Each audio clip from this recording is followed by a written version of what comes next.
Hi, hello, ನಮಸ್ಕಾರ. Welcome back to my channel. ಇವತ್ತೇನಪ್ಪ ಅಂದರೆ ನಮ್ಮ ಭಾರತದ ಅತ್ಯಂತ ದೊಡ್ಡದಾದ ಟ್ರಾನ್ಸ್ಪೋರ್ಟೇಷನ್ ಅಂತ ಕರೆಯುತ್ತೇವೆ. ಯಾವುದಪ್ಪ ಅಂದರೆ ಅದು ರೈಲ್ವೆ ಡಿಪಾರ್ಟ್ಮೆಂಟ್ ಅಂತ ನಾವು ಕರೀತೇವೆ. ಓಕೆನಾ? ಯಾಕಪ್ಪ ಅಂದರೆ ಇಡೀ ನಮ್ಮ ಆಲ್ ಓವರ್ ಇಂಡಿಯಾದಲ್ಲಿ ಅತಿ ಫಾಸ್ಟೆಸ್ಟ್ ಏನಪ್ಪ ಅಂದ್ರೆ ಟ್ರಾನ್ಸ್ಪೋರ್ಟ್ ಅಂದರೆ ರೈಲ್ವೆ ಡಿಪಾರ್ಟ್ಮೆಂಟ್ ಕಡೆಯಿಂದ ಆಗುತ್ತೆ. ಓಕೆನಾ? ಈಗ ಆ ಕಡೆಯಿಂದ ಏನಪ್ಪ ನೀವು SLC ಮತ್ತು PUC ಪಾಸ್ ಆದರೆ ಈ ಜಾಬ್ಗೆ ಅಪ್ಲೈ ಮಾಡೋದು. ಓಕೆನಾ? ಹಾಗಾಗಿ ಈ ವಿಡಿಯೋದಲ್ಲಿ ಕಂಪ್ಲೀಟ್ ಆಗಿ ಭಾರತೀಯ ರೈಲ್ವೆ ನೇಮಕಾತಿ ಏನಪ್ಪಾ ಅಂದ್ರೆ ಹೊಸ ನೋಟಿಫಿಕೇಶನ್ ರಿಲೀಸ್ ಮಾಡಿದ್ರು. ಓಕೆನಾ? ಈ ನೋಟಿಫಿಕೇಶನ್ ಏನಿದೆ ಅಂತ ಕಂಪ್ಲೀಟ್ ಆಗಿ ಸ್ಟೆಪ್ ಬೈ ಸ್ಟೆಪ್ ನೋಡ್ತಾ ಹೋಗೋಣ. ಓಕೆ, ಇನ್ನು ಯಾರು ನನ್ನ ಚಾನಲ್ನ ಸಬ್ಸ್ಕ್ರೈಬ್ ಮಾಡಿಲ್ಲ, ಈ ಕೂಡ ಸಬ್ಸ್ಕ್ರೈಬ್ ಮಾಡಿ, ಹಾಗೆ ಲೈಕ್ ಮಾಡಿ, ಕಮೆಂಟ್ ಮಾಡಿ, ಶೇರ್ ಮಾಡಿ. ಓಕೆನಾ? ಈಗ ಈ ಜಾಬ್ಗೆ ಕಂಪ್ಲೀಟ್ ಆಗಿ ಸ್ಟೆಪ್ ಬೈ ಸ್ಟೆಪ್ ನೋಡ್ತಾ ಹೋಗೋಣ. ಓಕೆನಾ?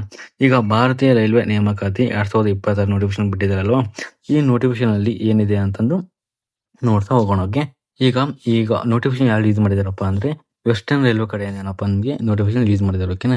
ಈಗ ವೆಸ್ಟರ್ನ್ ರೈಲ್ವೆ ಅಂದ್ರೆ ಏನಪ್ಪಾ ಅಂದ್ರೆ ಈಸ್ಟು, ವೆಸ್ಟು, ನಾರ್ತ್ ಮತ್ತೆ ಸೌತ್ ಕಡೆ ಅಂತ 4 ಭಾಗಗಳಿರ್ತವೆ. 4 ಭಾಗಗಳಾಗಿ ವಿಂಗಡಣೆ ಮಾಡಿರ್ತಾರೆ. ಓಕೆ, ಈಗ ಏನಪ್ಪಾ ಅಂದ್ರೆ ನಿಮಗೆ ಈಸ್ಟ್ ಏನಪ್ಪಾ ಅಂದ್ರೆ ಈಗ ನಿಮಗೆ ವೆಸ್ಟರ್ನ್ ರೈಲ್ವೆ ಕಡೆಯಿಂದ ಏನಪ್ಪಾ ಅಂದ್ರೆ ನಿಮಗೆ ನೋಟಿಫಿಕೇಶನ್ ರಿಲೀಸ್ ಮಾಡಿದ್ದಾರೆ. ಓಕೆನಾ?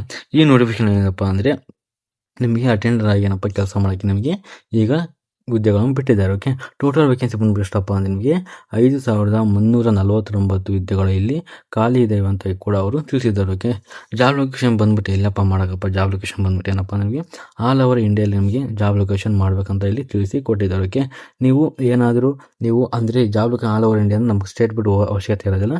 ಜಸ್ಟ್ ನೀವು ಏನಪ್ಪ ಅಂದರೆ ನೀವು ಬೆಂಗಳೂರು ಜೋನ್ ಆಗಿರ್ಬೋದು, ಹುಬ್ಬಳ್ಳಿ ಜೋನ್ ಆಗಿರ್ಬೋದು, ಹಾಗೆ ಮೈಸೂರು ಜೋನ್ ಆಗಿ ನೀವು ಅಪ್ಲೈ ಮಾಡೋದಕ್ಕೆ ನೀವು ಅಪ್ಲಿಕೇಶನ್ ಹಾಕುವಾಗ ಆ ಜೋನ್ ಅಂತ ಬಿಟ್ಟಿರ್ತಾರೆ. ಓಕೆನಾ? ಆ ಜೋನ್ಗೆ ನೀವು ಆರಾಮಾಗಿ ನೀವು ಅಪ್ಲೈ ಮಾಡ್ಬೋದು. ಓಕೆ, ಅದಾದ್ಮೇಲೆ ನಾವು ಯಾವ ಥರ ಅಪ್ಲೈ ಮಾಡೋಕ್ಕಪ್ಪ ಅನ್ನೋದಾದ್ರೆ ಕೆಲವೊಂದು ಆಫ್ಲೈನಲ್ಲಿ ಅಪ್ಲಿಕೇಶನ್ ಇರ್ತವೆ. ಓಕೆನಾ? ಹಾಗಾದರೆ ರೈಲ್ವೆ ಡಿಪಾರ್ಟ್ಮೆಂಟ್ ಇದು ಯಾವ ಥರ ಆ ಥರ ಇಲ್ಲ, ನೀವು ಆನ್ಲೈನಲ್ಲಿ ಇದನ್ನ ಅಪ್ಲಿಕೇಶನ್ ಹಾಕಬೇಕು. ಅವ್ರಿಗೂ ಕಂಪ್ಲೀಟ್ ಆಗಿ ತಿಳಿಸಿಕೊಡಿದ್ದಾರೆ. ಓಕೆ, ಯಾವ ಥರ ಅಪ್ಲಿಕೇಶನ್ ಹಾಕಪ್ಪ ಆನ್ಲೈನ್ ಮಾಡ್ಬೋದು ಏನಪ್ಪ ಅಂದರೆ ನೀವು ಅಪ್ಲಿಕೇಶನ್ ಬಂದ್ಬಿಟ್ಟು ಏನಪ್ಪ ಅಂದರೆ ಆನ್ಲೈನಲ್ಲಿ ಅಪ್ಲಿಕೇಶನ್ ಆಗಬೇಕಂತ ಇಲ್ಲಿ ತಿಳಿಸಿ ಕೊಟ್ಟಿದ್ದಾರೆ. ಓಕೆ, ಈಗ ನಾವು ಈ ಜಾಬಿಗೆ ಅಪ್ಲೈ ಮಾಡೋಕ್ಕಪ್ಪ ಅಂದರೆ ಎಜುಕೇಷನ್ ಕ್ವಾಲಿಫಿಕೇಷನ್ ಏನಾಗಿರ್ಬೇಕಂದ್ರೆ ಮೊದಲನೇದಾಗಿ ಬಂದ್ಬಿಟ್ಟು ಏನಪ್ಪ ನಿಮಗೆ SLC ಪಾಸ್ ಆದರೆ ನೀವು ಜಾಬ್ಗೆ ಅಪ್ಲೈ ಮಾಡ್ಬೋದು. ಓಕೆ, SLC ಪಾಸ್ ಆದರೆ ಆರಾಮಾಗಿ ಈ ಜಾಬ್ಗೆ ಅಪ್ಲೈ ಮಾಡೋದು.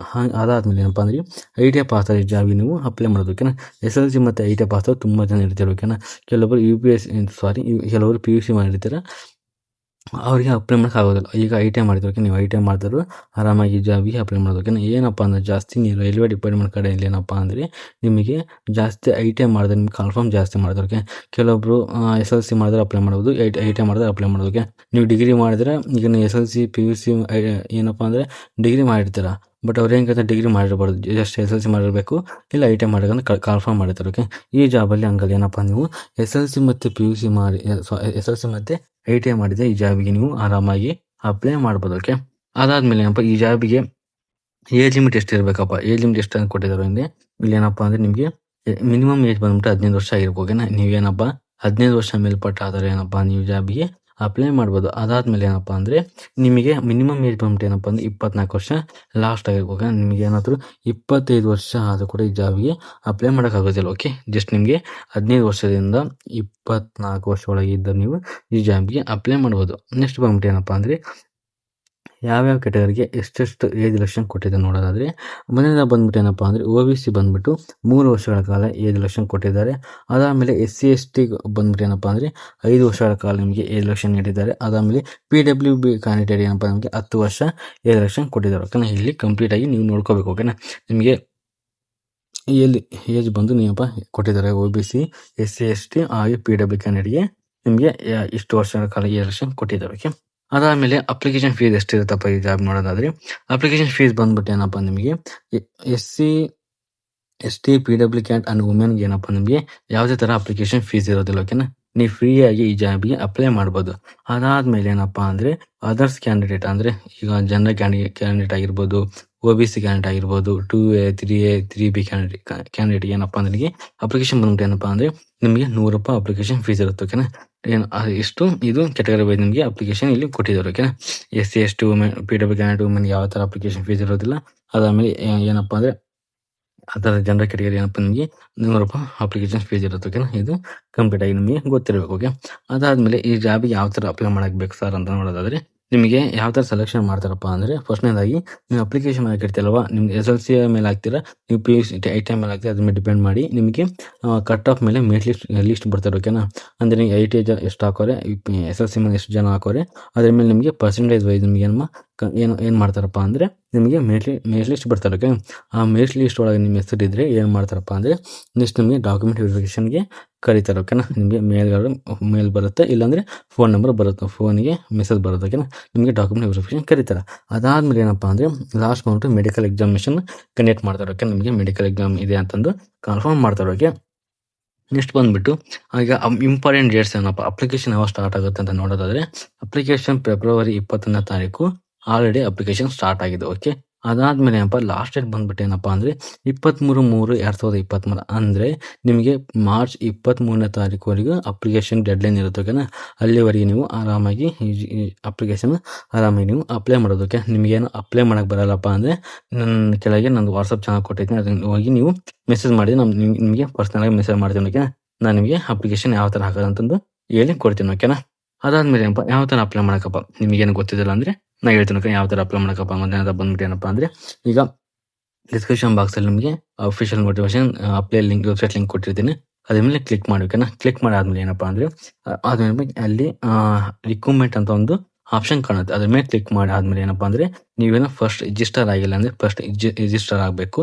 ರಿಜಿಸ್ಟರ್ ಯಾವ ಥರ ಆಗಬೇಕಪ್ಪ ಅಂದರೆ ನಿಮ್ಮದು ಫೋನ್ ನಂಬರು ಮತ್ತು ಇಮೇಲ್ ID ಕೊಟ್ಟು, ಆಮೇಲೆ SLCದು ITIದು ಮತ್ತು ನಿಮ್ಮದು ಅಡ್ರೆಸ್ಸು, ಆಮೇಲೆ ಫಾದರ್ ಡೀಟೇಲ್ಸ್ ಎಲ್ಲ ಕೊಟ್ಟು, ಮದರ್ ಡೀಟೇಲ್ಸ್ ಎಲ್ಲ ಕೊಟ್ಟ ಮೇಲೆ ರಿಜಿಸ್ಟರ್ ಆಗಬೇಕು. ಓಕೆನಾ, ರಿಜಿಸ್ಟರ್ ಆದಮೇಲೆ ಏನಪ್ಪ ಅಂದರೆ ಲಾಗಿನ್ಗೆ ಬರಬೇಕು. ಲಾಗಿನ್ ಆದಮೇಲೆ ನೀವು ಅಲ್ಲಿ ಒಂದು 2026 ಏನಪ್ಪ ಅಂದ್ರೆ ಅಫಿಷಿಯಲ್ ವೆಬ್ಸೈಟ್ ಇರುತ್ತಲ್ಲ, ಅದ್ರ ಮೇಲೆ ಕ್ಲಿಕ್ ಮಾಡಿ ನೀವು ಅಪ್ಲೈ ಮಾಡಬೇಕು. ಓಕೆ, ಆಮೇಲೆ ನಿಮ್ಮದು ಏನು ಅಪ್ಲೈ ಮಾಡೋಕ್ಕಪ್ಪ ಅಂದರೆ ನಿಮ್ಮದು ಫೋಟೋ ಅಪ್ಲೈ ಮಾಡಬೇಕು, ಆಮೇಲೆ ಸಿಗ್ನೇಚರ್ ಅಪ್ಲೈ ಮಾಡಬೇಕು, ನಿಮ್ಮ ಫೋನ್ ನಂಬರು, ಇಮೇಲ್ ID, ಹಾಗೆ caste certificate, SLC marks card ಎಲ್ಲಕ್ಕೂ ನೀವು ಅಪ್ಲೋಡ್ ಮಾಡಬೇಕು. ಓಕೆನಾ, ಅಪ್ಲೋಡ್ ಮಾಡಾದ್ಮೇಲೆ ಏನಪ್ಪ ಅಂದರೆ ಲಾಸ್ಟಲ್ಲಿ ಬಿಫೋರ್ ಸಬ್ಮಿಟ್ ಮಾಡೋಕ್ಕಿಂತ ಮುಂಚೆ ಏನಪ್ಪ ಅಂದರೆ ನೀವು ಜನರಲ್ ಕ್ಯಾಟಗರಿ ಇರ್ತೀರಲ್ವ, ಅವ್ರು ನೀವು ₹100 ಪೇ ಮಾಡಬೇಕು. ಓಕೆನಾ, ಇನ್ನು SC ST PW candidate women category ನೀವು ಜಸ್ಟ್ ನೀವು ಅಮೌಂಟ್ ಪೇ ಮಾಡೋ ಅವಶ್ಯಕತೆ ಇರಲ್ಲ, ಜಸ್ಟ್ ನೀವೇನಪ್ಪ ಅಂದರೆ ಸಬ್ಮಿಟ್ ಮಾಡಿದ್ರೆ ಓಕೆ. ಓಕೆನಾ, ನೀವು ಆ ಪೇ ಮಾಡಿ ಸಬ್ಮಿಟ್ ಮಾಡಬೇಕು, ನೀವು ವಿತೌಟ್ ಪೇ ಮಾಡಿ ಸಬ್ಮಿಟ್ ಮಾಡಬೇಕು. ಮಾಡಿ ಆದ್ಮೇಲೆ ಏನಪ್ಪ ಅಂದರೆ ಅದನ್ನು PDF ಇಲ್ಲ ಪ್ರಿಂಟ್ಔಟ್ ತಗೊಂಡು ನಿಮ್ಮದು ಏನಪ್ಪ ಅಂದರೆ ನೆಕ್ಸ್ಟ್ ಡಾಕ್ಯುಮೆಂಟ್ ವೆರಿಫಿಕೇಷನ್ ಕರೀತಾರಲ್ವ, ಅವಾಗ ನೀವೇನಪ್ಪ ಅದನ್ನ ರೆಫರೆನ್ಸ್ ಆಗಿ ಇಟ್ಕೋಬೇಕು. ಓಕೆನಾ,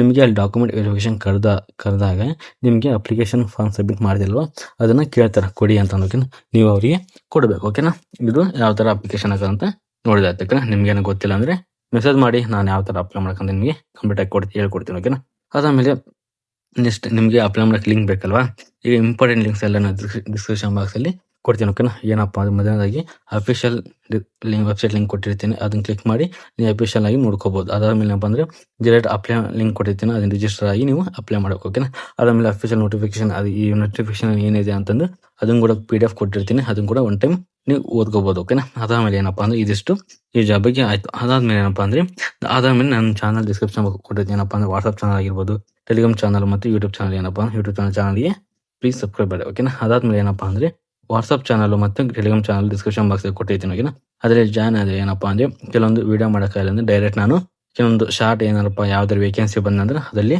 ಅಪ್ಲೋಡ್ ಮಾಡ್ತಾ ಇರ್ತೀನಿ. ಓಕೆನಾ, ಹಾಗಾಗಿ ಅಲ್ಲಿ ಹೋಗಿ ಜಾಯ್ನ್ ಆಗಿ. ಓಕೆನಾ, ನೀವು ಕಂಪ್ಲೀಟ್ ಆಗಿ ಏನಪ್ಪ ಅದ್ರ ಬಗ್ಗೆ ನಿಮಗೆ ಏನಪ್ಪ ಬೇಗ ಗೊತ್ತಾಗುತ್ತೆ. ಓಕೆ, ಯಾವ ಥರ ವೀಡಿಯೋ ಅಪ್ಲೋಡ್ ಮಾಡಿದರೆ ನಿಮಗೆ ನೋಟಿಫಿಕೇಶನ್ ಬರುತ್ತೆ. ಓಕೆನಾ, ಇದಿಷ್ಟು ಏನಪ್ಪ ಅಂದರೆ ಭಾರತೀಯ ರೈಲ್ವೆ ಕಡೆಯಿಂದ ಏನಪ್ಪ ಅಂದರೆ ಅಪ್ಲಿಸೆಂಟ್ ಏನಪ್ಪ ಅಂದರೆ ನಿಮಗೆ ಕನ್ಫರ್ಮ್ ಮಾಡಿದ್ರು. ಓಕೆನಾ, ನೀವು ಆರಾಮಾಗಿ ಜಾಬಿಗೆ ಅಪ್ಲೈ ಮಾಡೋದು. ಓಕೆನಾ, ಇದಿಷ್ಟು ಈ ಹುದ್ದೆಯ ವಿವರಗಳ ಆಗಿತ್ತು. ಓಕೆನಾ, ಈ ವಿಡಿಯೋ ನಿಮಗೆ ಇಷ್ಟ ಆಗಿದ್ರೆ ಪ್ಲೀಸ್ ನನ್ನ ಚಾನಲ್ನ ಸಬ್ಸ್ಕ್ರೈಬ್ ಮಾಡಿ, ಲೈಕ್ ಮಾಡಿ, ಕಮೆಂಟ್ ಮಾಡಿ, ಶೇರ್ ಮಾಡಿ. ಓಕೆನಾ, ಹಾಗೆ ನನಗೆ ಸಪೋರ್ಟ್ ಮಾಡ್ತಾಯಿರಿ. ಓಕೆನಾ, ನಿಮಗೇನು ಇಷ್ಟ ಆಗಿದೆ ಪ್ಲೀಸ್ ಸಪೋರ್ಟ್ ಮಾಡಿ.